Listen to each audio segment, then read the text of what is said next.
Malam ini sangat dingin, jalanan begitu gelap, kerlip lampu mobil menghiasi jalan besar. Hawa dingin menusuk tulang dan aspal basah oleh hujan. Kamu udah siap kan untuk menumpas kejahatan di kota ini? Jangan lupa hitung jawaban benarmu ya. Tanggal 4 November 2021, hujan terus mengguyur selama 3 hari berturut-turut, membuat jalanan semakin dipenuhi lumpur. Sudah berjam-jam, detektif Wibisono duduk di dalam mobilnya yang terparkir di dekat rumah seorang aktris papan atas. Detektif itu yakin kalau seseorang akan ngerampok rumah sang aktris, tapi dia nggak mempercayai keterangan si detektif. Di kejauhan, Wibisono ngelihat ada pria tinggi yang mengenakan topi. Pria itu mendekati pintu rumah sang aktris, kemudian mengetuknya, dan setelah dibukakan pintu, pria itu bilang, "Oh, maaf, kirain rumah saya. Desainnya mirip banget." Aktris itu langsung menutup pintu dan pria asing itu segera pergi. Detektif Wibisono keluar dari mobilnya, kemudian menangkap pria itu karena dia sebenarnya pencuri. Kenapa detektif Wibisono bisa yakin banget?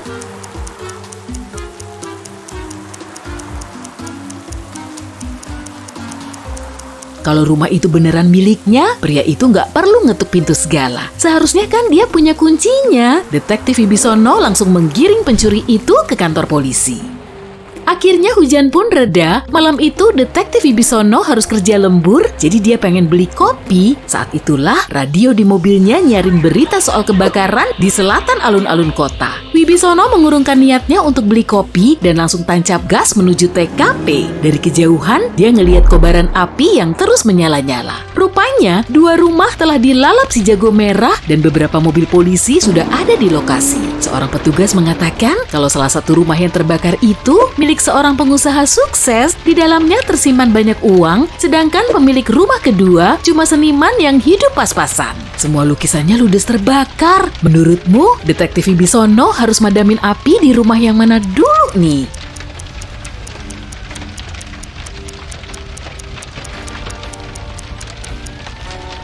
Dia kan bukan petugas damkar, jadi dia nggak akan mendekati kedua rumah itu.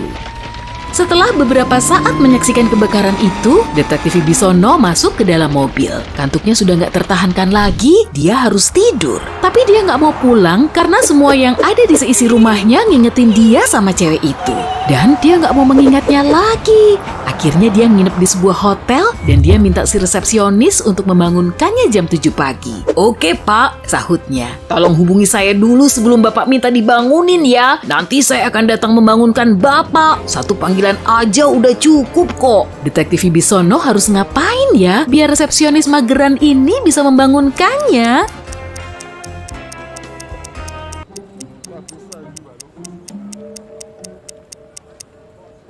Dia bisa bikin panggilan otomatis jam 6.50 pagi.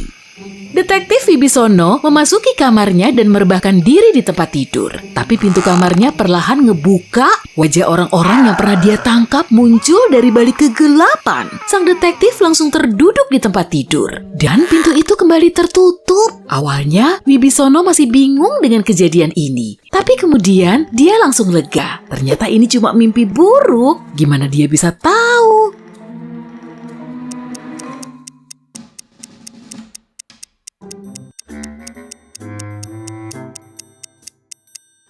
Kondisi di luar sudah terang. Dia check-in ke hotel pada malam hari, jadi artinya dia sudah tertidur. Hari ini sang detektif sudah siap menangani kasus baru. Dia menuju ke pedesaan dan rupanya ada seorang gadis yang telah hilang di desa itu. Dan Wibisono harus mencarinya. Dia menghentikan mobilnya di dekat 3 rumah, ketiganya berada di pantai. Di hadapannya ada 3 jalan yang mengarah ke ketiga rumah itu. Ada batu tajam dan pecahan kaca di sepanjang jalan pertama, jalan kedua dipenuhi dengan ular, dan jalan ketiga tertutup oleh lava yang bergolak. Jalan mana yang harus dipilih detektif kita ini?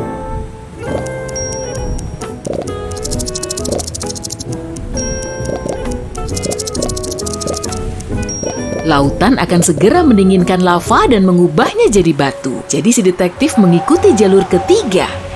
Dia memasuki rumah itu dan melihat cewek yang hilang itu. Cewek itu bilang kalau dia pergi ke pesta sampai larut malam. Mamanya kemudian khawatir dan menelepon polisi. Detektif Wibisono tiba di suatu gedung perkantoran di pusat kota. Dia naik ke lantai paling atas, kemudian melihat seorang bankir tergeletak pingsan. Seseorang telah memukul kepalanya dan mencuri dokumen penting dari berangkasnya. Di mejanya juga ada alat perekam. Detektif segera menyalakannya dan mendengar pesan ini. Keponakanku, dia baru aja meneleponku. Katanya dia mau membobol kantorku untuk nyuri dokumen. Aku gak tahu harus gimana lagi. Tolong ingat baik-baik, kalau aku kenapa-napa, keponakanku Wira yang harus disalahkan. Gawat, ada suara pintu lift ngebuka. Kayaknya itu dia. Dia udah di sini. Rekaman pun berakhir. Kita harus nyari keponakannya, kata salah satu polisi. Gak perlu, keponakannya gak ngapa-ngapain kok. Dia cuma mau memfitnah aja, jawab Detektif Wibisono. Gimana detektif bisa tahu?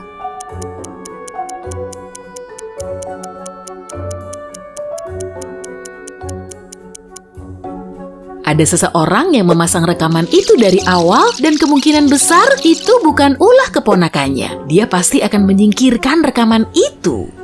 Detektif Wibisono meninggalkan kantor itu, masuk ke dalam lift dan bertemu dengan concierge tua. Liftnya berjalan sangat lambat, kemudian concierge itu memperhatikan tombol lift dan detektif menanyainya, "Ada apa ya?" Concierge itu menjawab, 5 orang tinggal di lantai 35, 3 orang tinggal di lantai 20, dan 4 orang tinggal di lantai 7, sedangkan 7 orang lainnya tinggal di lantai lain. Dan gedung ini punya 40 lantai. Concierge itu bertanya, tombol lift mana yang paling sering ditekan? Menurut kamu yang mana?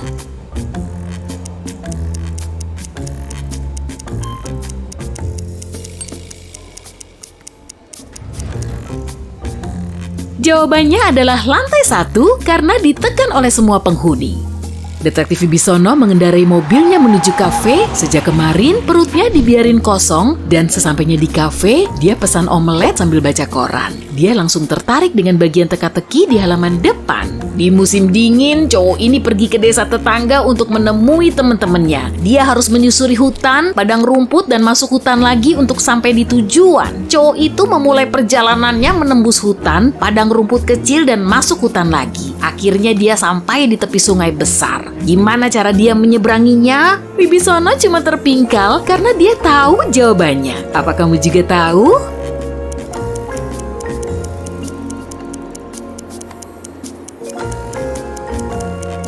Saat itu sedang musim dingin, jadi air sungainya pasti beku.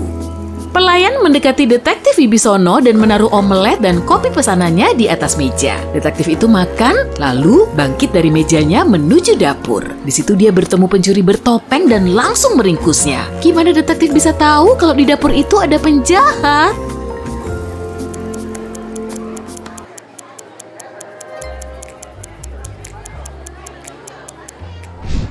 Di cangkir kopinya ada tulisan PJHT di DPUR. Si penjahat dibawa ke kantor polisi oleh petugas lain dan Wibisono kembali ke mobilnya.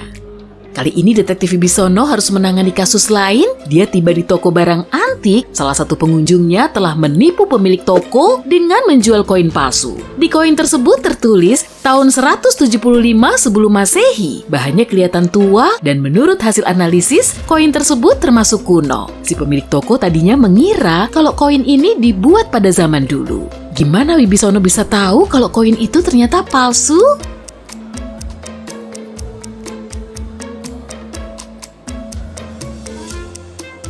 Orang yang hidup di zaman dulu nggak akan mungkin menuliskan sebelum Masehi.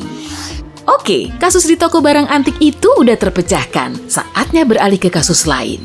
Duh gawat, sepatu Pak Detektif robek tuh. Dia langsung masuk ke mobil dan pergi ke toko sepatu. Setelah memarkir mobilnya, dia keluar dan langsung disambut dengan 3 toko sepatu. Di toko pertama ada tulisan sepatu terbaik di kota. Kemudian ada tulisan sepatu terbaik di dunia di toko sepatu kedua. Tapi Wibisono paling tertarik dengan tulisan di toko ketiga. Sambil tersenyum, dia memasuki toko itu. Memangnya tulisan apa sih yang terpampang di toko ketiga?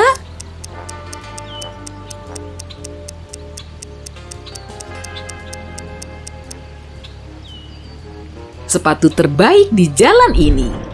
Setelah berbelanja, Wibisono melanjutkan perjalanannya lagi. Dia ngelihat sekelompok orang aneh di dekat gedung yang sedang dibangun. Detektif ini menghentikan mobilnya dan mengetahui kedatangannya. Mereka pun langsung berlarian ke berbagai penjuru. Detektif Wibisono mengejar mereka dan rupanya mereka berhasil kabur. Tapi Wibisono nggak nyerah gitu aja. Dia memanggil bantuan dan ngasih tahu kalau dia sedang mengejar segerombolan perusuh. Mereka semua bersembunyi di dalam kotak transformator. Gimana Detektif Wibisono bisa tahu semuanya? Tadi kan dia kehilangan jejak mereka.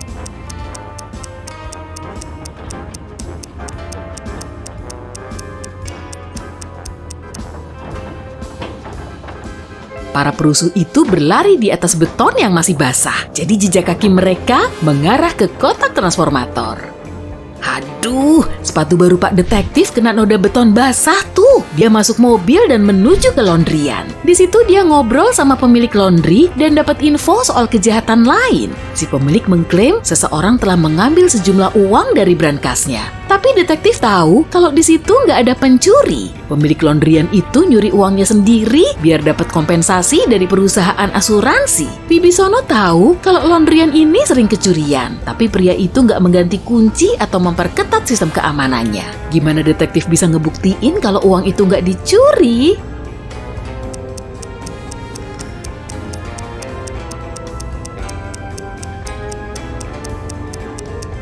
Di dalam mesin cuci ada uang kertasnya tuh. Dan ternyata uangnya diumpetin di situ. Karena sangat kelelahan, Detektif Wibisono akhirnya pulang. Rumahnya berantakan. Sejak cewek itu meninggalkannya, apartemennya berubah jadi TPA. Tiba-tiba terdengar suara tikus mencicit di sudut ruangan. Amati ruangannya baik-baik ya, biar kamu bisa ngebantu Wibisono nangkep hewan pengerat itu.